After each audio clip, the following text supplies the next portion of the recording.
Baiklah teman-teman, minggu lalu saya membuat video ini di mana saya menunjukkan kepada kalian bagaimana beberapa orang Belanda memprotes pelepasan ratusan pengungsi ilegal di sebuah kota kecil Belanda bernama Loosdrecht. Jadi orang-orang Belanda melakukan hal yang benar.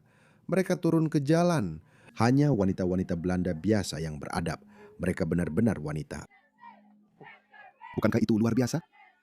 Kita sering dengar bahwa ada banyak wanita liberal yang menyambut para pengungsi ini. Ternyata tidak. Saya rasa kebanyakan wanita yang pintar atau berpendidikan, mereka tahu apa yang akan terjadi ketika ratusan pria yang penuh nafsu dari budaya primitif yang misoginis dilepaskan. Jadi para wanita melakukan protes. Beberapa orang lain juga melakukan protes. Dan kemudian pemerintah Belanda melakukan ini. Mereka mulai memukuli rakyat mereka sendiri. Lihat mereka. Jadi orang-orang sedang menjalankan hak demokratis mereka, memprotes tindakan kotor. Lalu pemerintah Belanda berpikir mereka bisa begitu saja mengayunkan pentungan mereka. Polisi anti huru-hara.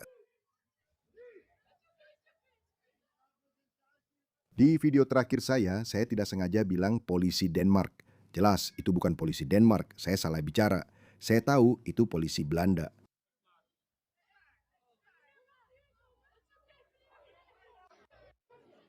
Lihat itu.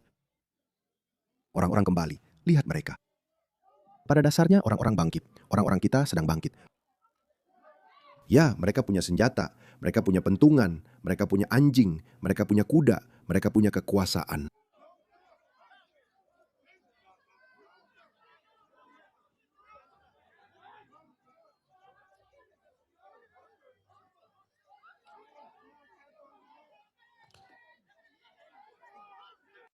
Jadi sebagian dari ini telah diliput oleh media arus utama.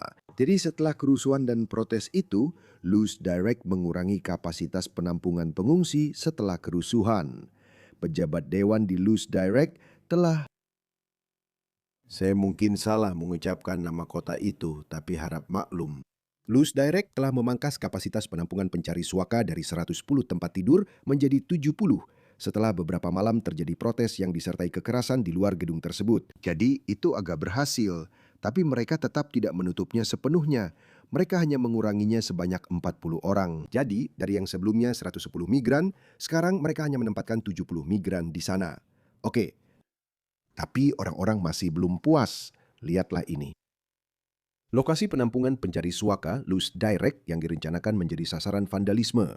Sebuah balai kota yang sudah tidak digunakan, tempat 70 pencari suaka akan ditempatkan selama 6 bulan, telah dirusak semalam. Blok-blok beton digunakan untuk memecahkan jendela. Pagar keamanan diinjak-injak hingga roboh, dan sebuah rambu jalan dilemparkan menembus kaca jendela gedung Dewan Lama di Loosdrecht, kata polisi. Yah, ini cara yang sangat halus untuk mengatakannya. Lihatlah ini. Apa yang sebenarnya terjadi? Inilah yang terjadi. Mereka hanya memaksa orang untuk mengambil tindakan ekstrim. Tadi malam, mereka benar-benar membakar balai kota itu. Mereka membakarnya sampai habis.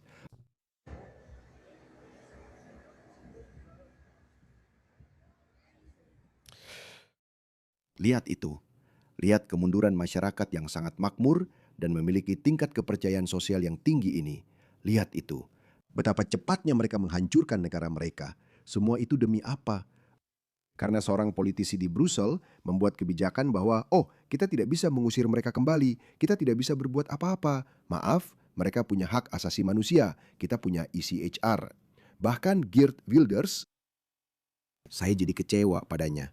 Dia mendapat suara mayoritas dalam pemilu 2023 dan dia tidak bisa membentuk pemerintahan mayoritas. Jadi dia harus membentuk aliansi dan itu pun gagal. Lalu pemilu baru diadakan pada tahun 2025 dan mereka bahkan tidak menempati posisi kedua dalam pemilu terakhir. Jadi dia bahkan sudah tidak ada di pemerintahan lagi. Itulah yang terjadi, teman-teman. Dan kenapa orang-orang jadi sangat anti-imigran?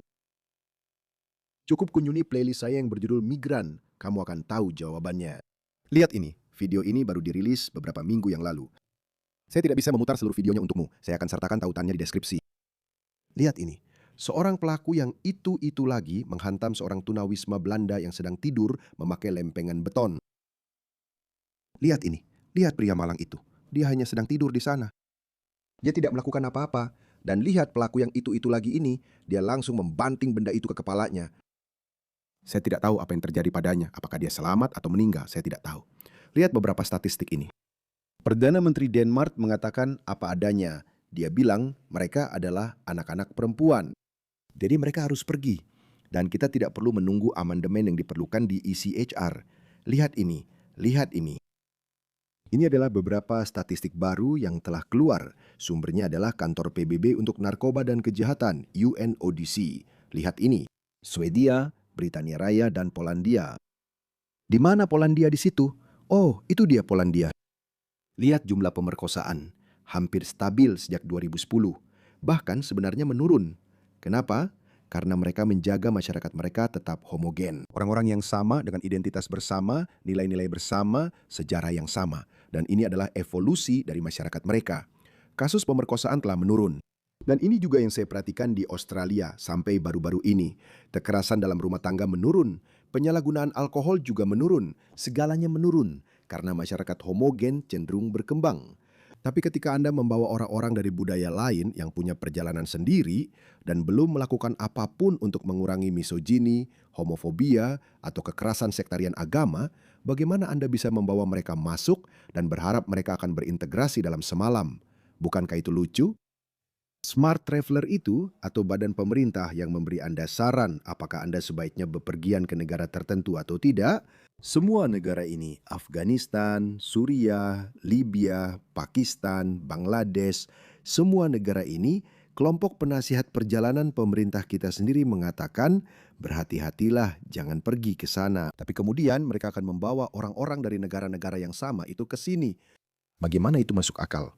Maksud saya, pemerintah tahu dan memberitahu kita untuk tidak pergi ke negara-negara itu karena hidup Anda bisa terancam.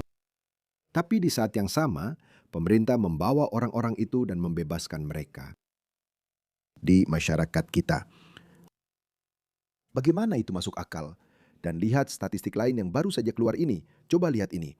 Posisi fiskal bersih berdasarkan kelompok etnis di Britania Raya 2023 hingga 2024. Jadi hanya kelompok etnis kulit putih yang sebenarnya membayar lebih dari yang mereka gunakan. Jadi mereka benar-benar berkontribusi pada kas negara Inggris. Tapi kemana uang itu pergi? Keluarga Asia. Rata-rata pemerintah Inggris menghabiskan 4.135 pound per rumah tangga. Ya, kita butuh perawat, kita butuh petugas kebersihan, kita butuh sopir Uber, kita butuh kurir pengantar makanan. Karena jika para migran pergi, maka negara kita entah bagaimana akan runtuh dalam semalam. Lihat ini, lihat kerugian fiskal bersih per kelompok etnis. Jadi, pemerintah Inggris menghabiskan 4.135 pound untuk satu keluarga Asia. Orang kulit hitam kerugiannya naik menjadi 4.500 pound sterling. Lainnya 5.000 pound sterling campuran, 5.500 pound sterling. Jadi orang kulit putih pada dasarnya mensubsidi semua ini. Dan kamu bertanya-tanya, kenapa semua negara barat kita tenggelam dalam utang? Karena bahkan itu pun belum cukup. Lihat ini.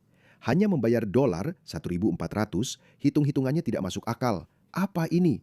Bagaimana seseorang bisa memahami ini? Siapa orang-orang ini? Siapa para politisi ini? Selalu melakukan hal seperti ini. Jadi saya mencoba membangun komunitas orang-orang yang ingin melestarikan peradaban barat, nilai-nilai barat, para supremasis barat. Saya adalah seorang supremasis barat, oke? Sebut saya apapun yang kamu mau. Saya adalah seorang supremasis barat dan peradaban barat perlu dilestarikan. Dan saya mencoba membangun komunitas orang-orang yang bisa saling terhubung satu sama lain. Jadi, cobalah untuk bergabung dengan grup Telegram yang sudah saya buat. Kita bisa membangun komunitas hingga 200.000 orang dan kamu bisa tetap anonim. Tapi kamu bisa mulai berbicara dengan orang-orang yang sejalan. Jadi, bergabunglah dengan grup Telegram saya yang bernama Global Western Alliance.